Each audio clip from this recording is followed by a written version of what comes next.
రాకాలోకంకి స్వాగతం. జై హింద్ మిత్రులారా. భారతదేశంలో ఇటీవల కాక్రోచ్ జనతా పార్టీ పేరిట దేశ రాజధానిలోని జంతర్ మంతర్లో యువకులు దాదాపు 22-23 రోజులు ఇంకా ఎక్కువ కాలం ఉద్యమం చేశారు. మొదట్లో జనం రాలేదు. తరువాత చివరికి పార్లమెంటుని ప్రారంభించే సమయానికి అక్కడ జనం భారీ సంఖ్యలో వచ్చారు. రాజకీయ పార్టీల నాయకులు వచ్చారు.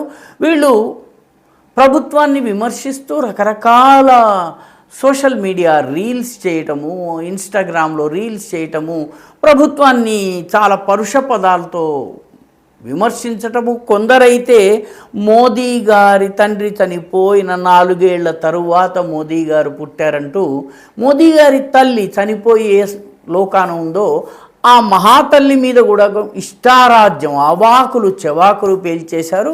కొందరు మోదీ ఎందుకు బయటకి రావడం లేదంటే మోదీకి పీరియడ్స్ వస్తున్నాయి కాబట్టి బయటకి రావడం లేదు అంటే ఈ స్థాయికి దిగదారి కూడా మోదీని విమర్శించారు. వీళ్ళందరూ కూడాను చదువుకుంటున్నటువంటి విద్యార్థులు, జెన్ జీ అని చెప్పుకుంటున్నారు, మహిళా హక్కుల గురించి మాట్లాడుతున్నారు. కానీ ఈ తరహా వీడియోలు చేయడంలో ఏమాత్రము సిగ్గు లజ్జ వాళ్ళు ఫీల్ కాలేదు. అయితే పాకిస్తాన్లో ఉన్నటువంటి చాలామంది ఇలాంటి కామెంట్లు వచ్చినప్పుడు ప్రధానమంత్రి నరేంద్ర మోదీ కానీ అతని ప్రభుత్వం కానీ తక్షణము రియాక్ట్ అవుతుందని ఎక్స్పెక్ట్ చేశారు. సైన్యం రంగంలోకి దిగుతుంది, పోలీసులు రంగంలోకి దిగుతారు, లాఠీలను జడిపిస్తారు, వీపు మీద విమానం మూత మోగించేస్తారు, మొత్తము అందరినీ ఆడ మొగాని చూడకుండా ఈ రకమైనటువంటి కామెంట్లు చేసిన వాళ్ళందరినీ చావచెతకబాదేస్తారని బాగా ఆశించారు.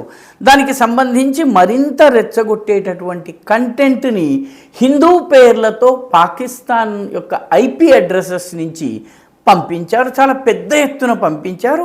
ఇంకా ఈ రెచ్చగొట్టడం జరగాలి, ఈ రెచ్చగొట్టడం బాయిలింగ్ పాయింట్కి చేరాలి, మొత్తము మరిగేసరికి మోదీ ప్రభుత్వం వీళ్ళని ఇష్టారాజ్యంగా చావచితకబాదాలి, అప్పటి పరిస్థితి ఎలా ఉంటుందో చూడాలని బాగా అనుకున్నారు.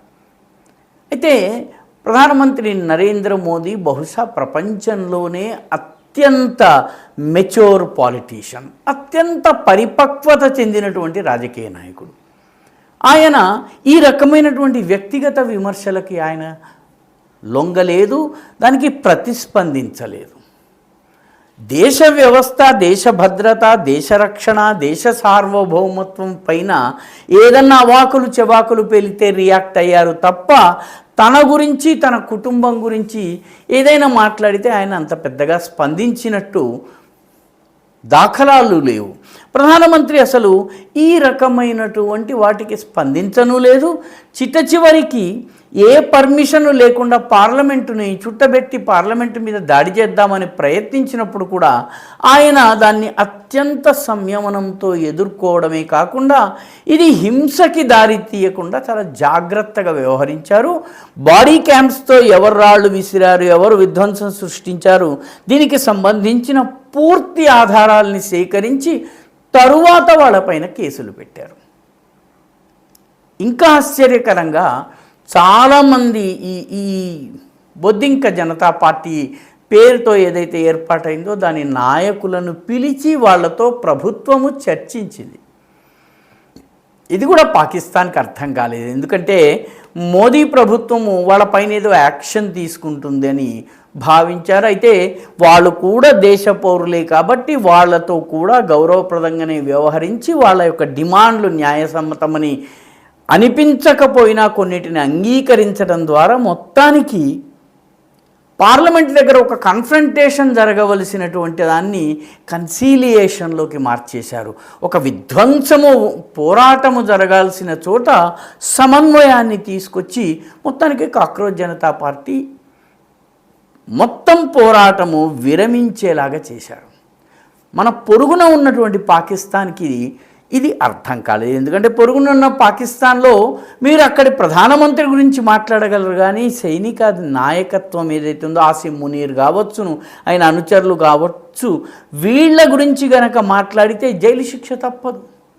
చాలా స్వేచ్ఛగా మాట్లాడుతున్నామని భావించేటటువంటి హామిద్ మీర్, లేకపోతే నజం సేథీ వంటి జర్నలిస్టులు సైతము, హసన్ నిసార్ వంటి కొంచెం భారతదేశానికి అనుకూలంగా మాట్లాడుతున్నటువంటి అనిపించేటటువంటి పొలిటికల్ కమెంటేటర్ ఆర్జు కాజ్మీ వంటి వాళ్ళు కూడా పాకిస్తాన్ మిలిటరీ గురించి ఒక్క మాట మాట్లాడరు. Pakistan military can never do wrong. దానిని విమర్శించినట్టయితే తరువాత వచ్చే పరిణామాలని వాళ్ళు ఎదుర్కోవాలి. బంధువులను ఎవరిలో లేపేస్తారు, లేకపోతే ఇంటికి వెళ్తుంటే ఈయన కారు మీద దాడులు జరుగుతాయి. హామిద్ మీర్ ఆ రకంగా 2-3 సార్లు తప్పించుకున్నారు ప్రాణాపాయం నుంచి. అప్పటి నుంచి ఆయన సైన్యానికి వ్యతిరేకంగా ఏ కమెంటును కూడా చేయడానికి సిద్ధంగా లేరు. సో ఇది పాకిస్తాన్లో ఉన్న పరిస్థితి.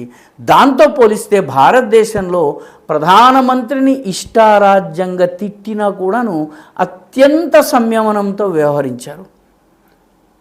నిజానికి భారతదేశము ఈ మొత్తము వ్యవహారాన్ని ఎంత మెచ్యూర్గా హ్యాండిల్ చేసిందో, ఎంత పరిపక్వతతో హ్యాండిల్ చేసిందో ఇప్పుడు పాకిస్తాన్లో ఉన్నటువంటి మేధావి వర్గము, ముఖ్యంగా జెన్జీ దీని గురించి ఆలోచిస్తుంది. ఎందుకంటే జెన్జీ ప్రతి దేశంలో ఉంటుంది, పాకిస్తాన్లో కూడా ఉంది. జెన్జీకి పాకిస్తాన్లో రోడ్డు మీదకెక్కి అరిచే ధైర్యం లేదు. ఎందుకంటే నేరుగా కాల్పులు జరిపేస్తారు, మాట మంతి లేకపోతే చర్చ ఇటువంటిది ఏది ఉండదు. భౌతిక దాడులు ఉంటాయి, వాళ్ళని టార్గెట్ చేసి చంపేయటం ఉంటుంది. కాబట్టి పాకిస్తాన్లో ఉన్నటువంటి జెన్జీ మన్ను తిన్న పాము. అది రియాక్ట్ కాదు, అది రోడ్లు ఎక్కదు, ఉద్యమాలు చేయదు. ఎన్ని కష్టాలు వచ్చినా కూడాను వాళ్ళకి తెలుసు ఒక్క తూటా చాలు తమ లెక్క జీరోకి తీసుకుని రావడానికి. అందుకని పాకిస్తాన్లోని జెన్జీ రోడ్ ఎక్కదు. ఎందుకంటే సైన్యము అంత పవర్ఫుల్, అంత అన్డెమోక్రటిక్గా, అంత డెస్పాటిక్గా, అంత నియంతృత్వంతో సైన్యం వ్యవహరిస్తుంది.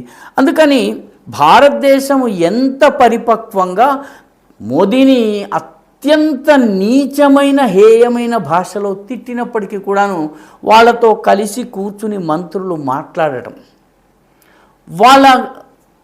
వాళ్లకు తాము గెలిచామన్న భావన కల్పించి ఆ తర్వాత వదిలిపెట్టడం.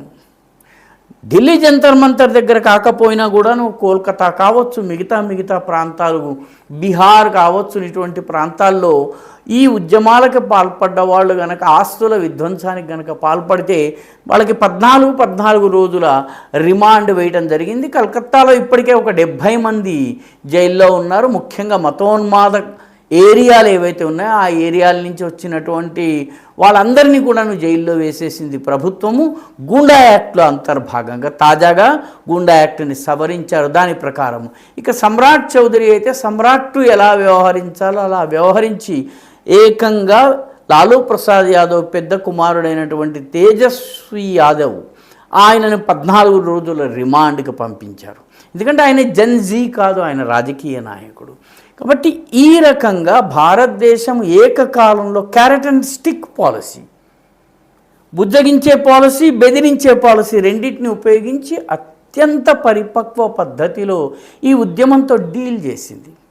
వ్యక్తిగత ప్రతిష్టలకి పోకుండా అవసరమైతే ఒక మెట్టు దిగి వ్యవహరించింది. పాకిస్తాన్లో ఉన్నటువంటి పరిశీలకులకి ఇది అర్థం కావటం లేదు. ఎందుకంటే పాకిస్తాన్లో సైన్యము తూటాల భాష మాత్రమే మాట్లాడుతుంది. ప్రొటెస్ట్ చేస్తే, సైన్యం పైన దాడి చేస్తే, లేకపోతే సైన్యాన్ని విమర్శిస్తే వాళ్ళ పేరు మీద ఒక తూటా మీద వాళ్ళ పేరు రాసి ఉంటుంది. ఆ తూటా వాళ్ళని వెతుక్కుంటూ వచ్చి ఎక్కడోకక్కడ ఖతం చేస్తుంది. ఈ విషయం తెలిసింది. అందుకనే జెన్జీ ఉద్యమం భారతదేశంలో రావచ్చు కానీ పాకిస్తాన్లో చచ్చినా రాదు. ఈ వీడియో మీకు నచ్చినట్టయితే లైక్ చేయండి, షేర్ చేయండి, ఈ ఛానల్కి సబ్స్క్రైబ్ చేయండి. మీ అభిప్రాయాన్ని కమెంట్ల రూపంలో తప్పనిసరిగా పంపించండి.